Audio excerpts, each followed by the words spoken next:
Dr. Elizalde, welcome back to the program here. Let's start with the question why. Why does the TEA want to raise the standards without telling districts the metrics that they're going to be judged against? Well, I think that's actually a two-part question.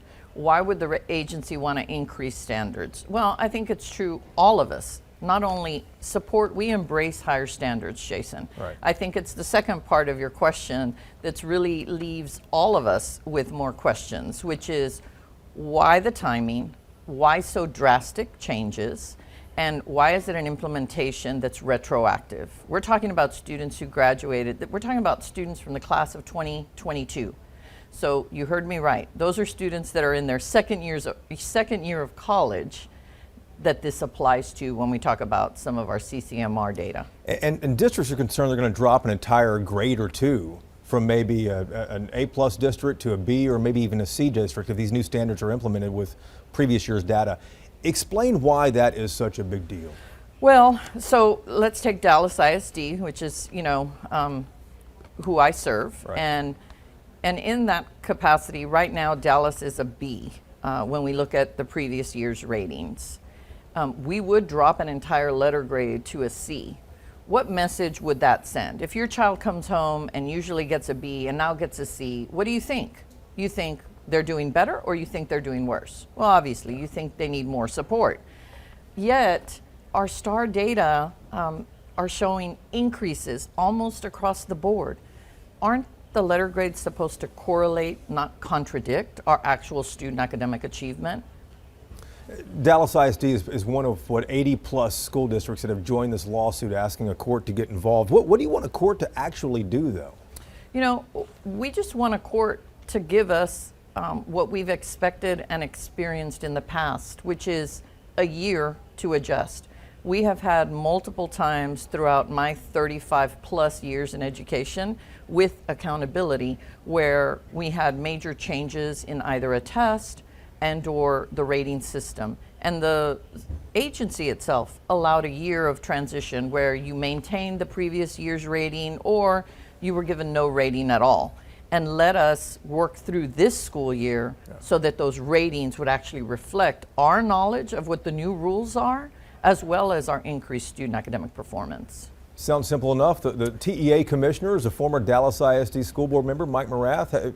Why not just pick up the phone and say, give us a year, let us figure this out? Well, to be fair to the commissioner, many of us superintendents have had conversations with him both in virtual meetings as well as individually. What has he said? He says he does understand that the growth metrics do have issues and that he's working with his team. We've received notification as soon as yesterday, as a matter of fact, as early as yesterday or as late as yesterday, that he is proposing some changes in the original cut scores. So we're working with those numbers to see what impact that would have. At the end of the day, is the court going to figure this out, or do you think the districts and the state will be able to come to an agreement? I'm really hopeful that the commissioner would be able to make some adjustments and maybe the courts wouldn't need to get involved. At the same time, I think it's a perfect example of why court systems exist. We have two different interpretations of the same law, and when that happens, you allow courts, in our commissioner's words, to opine. And just so I understand it, it sounds simple enough to give districts a year to implement these new metrics. What is the state saying on why they don't want to give districts a year and want to judge them against previous years? Yeah, we really haven't gotten a response to that question, quite frankly, when we ask, why now? And so I, like many citizens, are left to ask ourselves, does the special session have anything to do with the timing? And the special session is on education here in October. School vouchers is what's going to be on the special session, the main thing in the special session. How much is politics at play here? You kind of suggested that right there. Well, I think I have to go beyond a suggestion because I don't think there are any coincidences. I think this is it's strategic, and I think it's very well planned. I also think it's not fair. I also think it's wrong. I think if we go down the road of vouchers, I almost never guarantee anything. I could guarantee that once the state embarks on vouchers, there will never be enough money for public education to pay our teachers what they really need to be paid.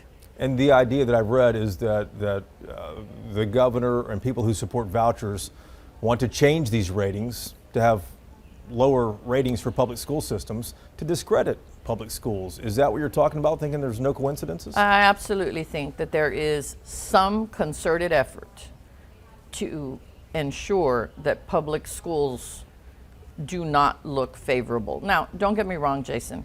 We have a lot of work to do. We do have too many students that aren't on grade level. And again, I and many, if not all of my colleagues, we embrace higher standards and we are working to get there. So evaluate us just on that number. Are we getting more kids on grade level than we've ever had before? And the answer is yes, that's happening throughout the state.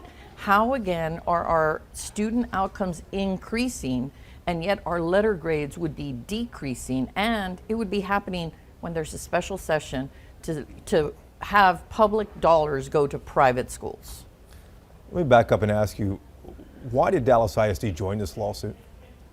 You know, it was not something we took lightly.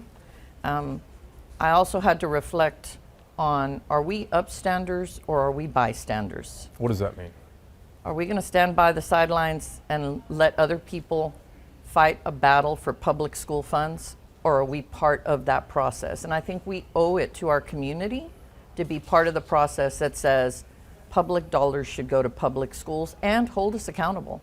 So when you have the diversity of school districts that have the courageous leadership like Frisco ISD, Keller, and many other suburban school districts, in addition to the ones that started it in the valley like Kingsville ISD and others, I think we do have a responsibility as the second largest school district in the state. And obviously our Board of Trustees unanimously agreed with that thought. And a lot of boards have unanimously agreed with this. What strikes me about the lawsuit is that it's not just urban school districts and large school districts. You have places like Plano and Keller, these rural districts that are a lot more conservative, not rural, suburban rather, that are a lot more conservative joining this. What message does that send? It says that there's at least one place where we are absolutely unified in vision, and that's that public education is in fact the foundation of democracy, and it's at risk.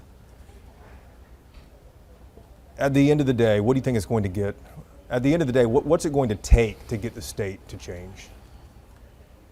That is such a hard question for me to ask, because the only, I think, focus that I have is that we have to make sure that our voices are heard. We may actually sometimes underestimate that our voices, while people may already know the position that we've taken, our voice still needs to be elevated, and that we should not take anything for granted that, well, everybody knows how many school districts really think that vouchers are not a good idea, that in fact choice is something we already have. In Dallas ISD, we have more choice that is available throughout our entire district, both from magnets as well as just open enrollment schools that have focuses on STEM, the fine arts, single gender, Montessori. I can go on and on. We did that on purpose. That doesn't even tackle or touch on the fact that we have more early college high schools and P-TECs. Kids can get associate's degrees. And I bring that up, Jason, because I hear a lot about vouchers being about choice. We have choice, we have competition, and truthfully, our competition really isn't with private schools. Green Hill isn't preparing HVAC technicians, nor should they. That's not their core competence. The future workforce in Dallas is through Dallas ISD and our surrounding school districts. And that's what we do. We do college and career. And I think we're missing the boat in Austin when we talk about choice and don't actually recognize choice is available throughout all public schools. San Antonio, Fort Worth, Plano, they've all had to close campuses recently because of declining enrollment. Dallas's numbers have been slipping in recent years, even though the district is doing better on accountability in recent years as well. Has Dallas had to close any campuses? We have not had to close any campuses recently. I do fear that we're going to get to a point where that conversation will have to take place. How soon would that happen? I think we're looking at least 2-3 years out.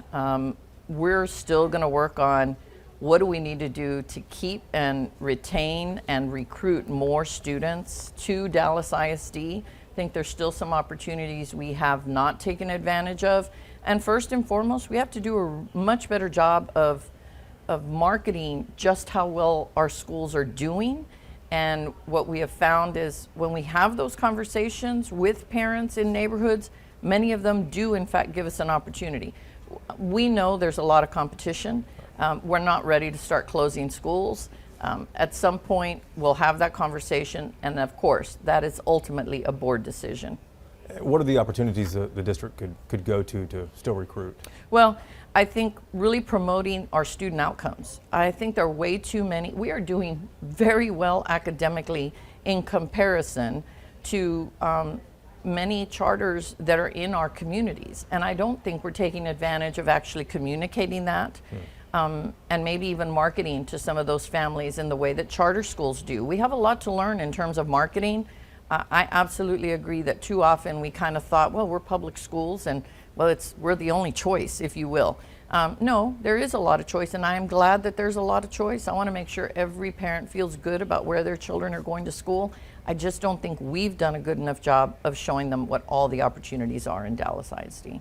Special legislative sessions in October. It's going to be about school vouchers is the primary thing there. Rural Republicans have stopped this in years past. Governor Abbott now threatening to campaign against those rural Republicans if they defeat it again. Have you heard whether there are votes now in the House of Representatives to pass school vouchers?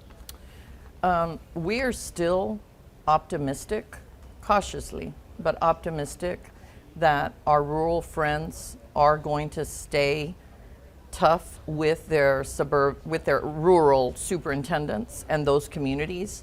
Are you guys counting votes? Absolutely, because again, there has been no state, Jason, that ever undertook vouchers and ever rolled it back.